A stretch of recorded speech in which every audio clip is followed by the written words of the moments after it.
Bismillahirrahmanirrahim. Assalamualaikum warahmatullahi wabarakatuh. Anak-anakku sekalian, siswa-siswi kelas 12 SMK Sehat Insan Perjuangan Mojagung. Baiklah anakku sekalian, untuk pertemuan kita kali ini seperti yang sudah Bapak sampaikan kemarin, bahwa kita hari ini akan ada ulangan harian pertama, bab pertama, yakni semangat beribadah dengan meyakini hari akhir ya.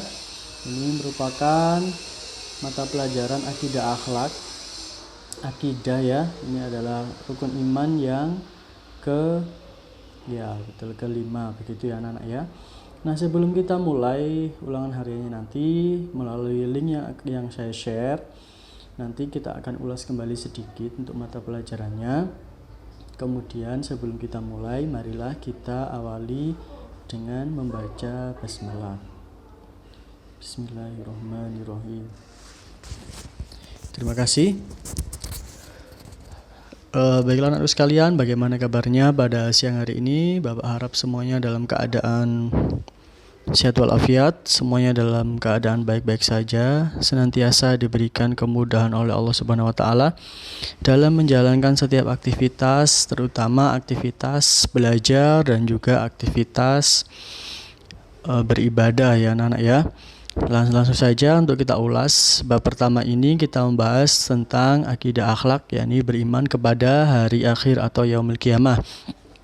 Untuk ulangan harian nanti kita akan menggunakan Google Formulir ya. Nanti linknya akan saya share sesuai jam mata pelajaran PABP kelas 12 ini. Baik, next kita lanjutkan ke peta konsep dari bab 2 ini, yakni beriman kepada hari akhir. Makna, kemudian ada periode, hakikat, hikmah, kemudian menerapkan perilaku mulia, menghayati nilai-nilai keimanan, dan juga semangat beribadah. Selanjutnya yakni ini di sini ada gambar yang menerapkan tentang kiamat ya, berhubungan dengan tema kita begitu. Ada kiamat sughra, tanda-tandanya seperti apa, contohnya bagaimana, dan juga di situ ada gambar timbangan, itu sebagai gambaran dari tahapan dari hari akhir itu anak-anak ya. Kemudian yang selanjutnya dari mengenai pengertian dari kiamat menurut Al-Quran, surah Al-Baqarah ayat 177, kemudian juga Al-Quran surah Al-Fatihah ayat 4. Jadi ini kalian pahami betul. Menurut Al-Baqarah ayat 177, hari kiamat adalah artinya apa? Kemudian menurut Al-Quran surah Al-Fatihah ayat 4, hari kiamat itu memiliki arti apa? Begitu ya anak-anak ya. Kemudian juga ada macam-macam kiamat. Ada dua jenis kiamat, ada kiamat sughra atau kiamat kecil, kemudian kiamat kubra atau kiamat besar. Nah, contoh-contoh dari kiamat sughra ini apa saja? Kemudian kiamat kubra itu bagaimana juga ya anak-anak ya. Kemudian kita lanjutkan. Makna beriman di sini menurut ilmu pengetahuan, secara ilmu geologi dan juga teori fisika yang sudah kita bahas pada pertemuan di insyaallah sekitar bulan Juli ya. Jadi ini sudah kita bahas bersama begitu anak-anak ya. Kemudian kita lanjutkan untuk bukti indrawi. Ini bisa kalian pelajari juga Al-Quran surah Al-Baqarah ayat 72 sampai 73 dan juga Al-Quran surah Al-Baqarah ayat 260 itu anak-anak ya. Kemudian kita lanjutkan untuk periode dari hari akhir atau hari kiamat. Tadi sudah kita sebutkan ada gambar timbangan juga di depan tadi. Nah, itu termasuk dalam salah satu dari periode hari akhir itu anak ya. Ada Yaumul Ba'ats. Ini kita perlu pahami, Yaumul Ba'ats adalah hari kebangkitan. Kemudian Yaumul Hasyr, hari dikumpulkannya manusia di padang mahsyar. Kemudian yang selanjutnya adalah buku catatan. Kemudian ada Yaumul Hisab dan Mizan, ini timbangan amal baik dan buruk manusia. Kemudian setelah itu ada As-Sirat, yaitu jembatan Siratul Mustaqim, di mana semua umat manusia akan menyeberangi jembatan itu dan itu akan menentukan di mana dia nanti akan berada, apakah langsung masuk surga ataukah ke neraka terlebih dahulu. Kemudian ada yaumul jaza, pembalasan. Setelah asyirat itulah bisa diketahui balasan dari amalnya, apakah banyak amal buruknya atau banyak amal baiknya ya anak-anak ya. Kemudian setelah itu adalah balasan perbuatan baik dan juga balasan perbuatan buruk. Jika perbuatan baiknya banyak, itu balasannya adalah dia bisa masuk surga dengan secara langsung. Kemudian kalau perbuatan buruknya yang lebih banyak, maka dia akan mendapatkan balasan yakni dengan masuk neraka. Itu anak-anak ya. Selanjutnya, hakikat beriman bisa kita lihat di sini ada menurut dari Al-Quran surah Al-Baqarah ayat keempat dan juga dari hadis riwayat Muslim.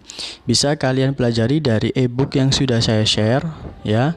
Itu sama materinya karena saya ngambil dari PDF atau e-book yang sudah saya share itu bisa kalian pahami bagaimana hakikat beriman kepada hari kiamat menurut Al-Quran surah Al-Baqarah ayat 4 dan juga menurut hadis riwayat dari Imam Muslim. Anak-anak ya. Kemudian hikmah beriman.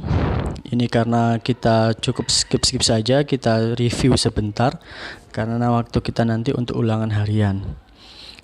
Hikmah beriman yang pertama, muncul kebencian terhadap kemaksiatan. Jadi seseorang yang sudah beriman kepada hari kiamat, dia punya ketetapan dalam hatinya beriman kepada hari kiamat bahwa nanti akan adanya hari kiamat, maka dia akan muncul rasa kebencian terhadap kemaksiatan sehingga dia tidak akan melakukan yang namanya kemaksiatan dan dia lebih beribadah kepada Allah Subhanahu wa taala. Menyejukkan dan menggembirakan hati karena sudah tahu bahwa nanti ada hari akhir, ada tahapan-tahapannya, ada balasan untuk perbuatan buruk, ada balasan untuk perbuatan baik sehingga dia bisa menjadi gembiralah hatinya. Senantiasa cinta dan taat kepada Allah Subhanahu wa taala. Ini adalah salah satu bukti bahwa seorang muslim itu sudah beriman dengan adanya hari kiamat.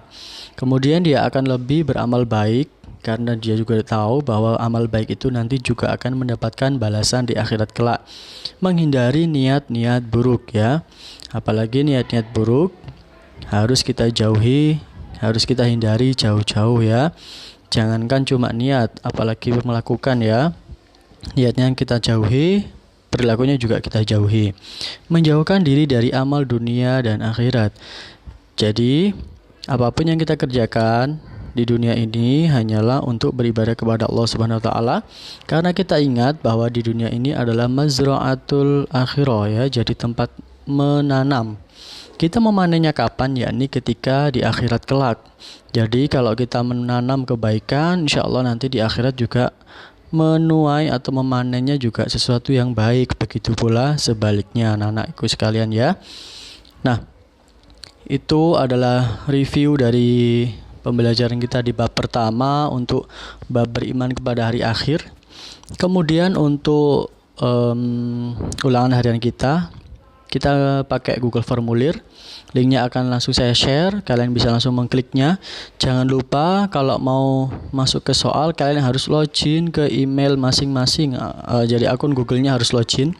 Kemudian nanti juga harus mengumpulkan email, jadi kalian harus tahu alamat email kalian. Saya harap kelas 12 sudah paham betul email dan lain sebagainya itu, jadi kalian harus mencantumkan nama email di situ 2 kali. Dan untuk laporannya, jadi tidak cukup dengan mengerjakan soal saja, tapi saya minta untuk laporan pengerjaannya. Yang pertama adalah kalian mengirimkan screenshot halaman pertama ketika kalian mengisi identitas seperti contoh di samping ini ya.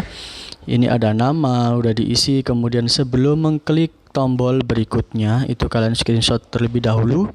Kemudian nanti yang kedua ada ketika kalian mengirimkan jawaban kalian ya. Jadi tidak usah dilihat skornya, tidak apa-apa, jadi langsung di screenshot. Kemudian kedua-duanya itu dikirimkan ke saya. Pertama adalah halaman awal ketika kalian mengisi identitas, tentunya sudah terisi. Screenshot full sampai dengan terlihat atau tampak jam pengerjaan kalian. Dan juga ketika kalian sudah mengirimkan jawaban, itu adalah laporan yang harus terkirimkan. Maksimal pengerjaannya jam berapa, Pak? Nah, untuk maksimal pengerjaan jamnya ini fleksibel karena kelas 12 kebetulan hari ini juga ada praktek formasi ya di sekolah. Jadi silakan kalau memang sudah selesai prakteknya atau memang sebelum memulai prakteknya, silakan untuk dikerjakan terlebih dahulu sehingga waktunya bisa tepat waktu. Ya anak-anak ya. Dan pesan Bapak, meskipun kita ulangan hariannya menggunakan daring online tanpa ada pemantauan dari saya, tetapi Bapak percaya kepada kalian bahwa kalian mengerjakan dengan jujur tanpa membuka catatan, tanpa membuka browser atau istilah utama browsing, kemudian tanpa membuka ebook juga, tanpa tanya dari temennya, dikerjakan secara jujur ya anak-anak ya. Begitu saja yang bisa Bapak sampaikan. Terima kasih, tetap jaga kesehatan, tetap jaga kondisinya, makan makanan yang bergizi dan minum minuman yang bergizi. Senantiasa sering-seringlah mencuci tangan menggunakan sabun minimal 20 detik atau gunakan hand sanitizer. Kalau mau keluar rumah silakan kenakan masker, tetap terapkan social dan juga physical distancing, itu anak-anakku sekalian ya. Baik, itu saja yang bisa Bapak sampaikan. Kalau masih ada informasi yang kurang jelas silahkan ditanyakan via WhatsApp ke saya, begitu ya anak-anak ya. Baik, mari kita akhiri pembahasan kita pada kali ini dengan membaca hamdalah bersama-sama. Alhamdulillahirabbil alamin. Cukup sekian, semoga bermanfaat. Kurang lebihnya mohon maaf. Wassalamualaikum warahmatullahi wabarakatuh.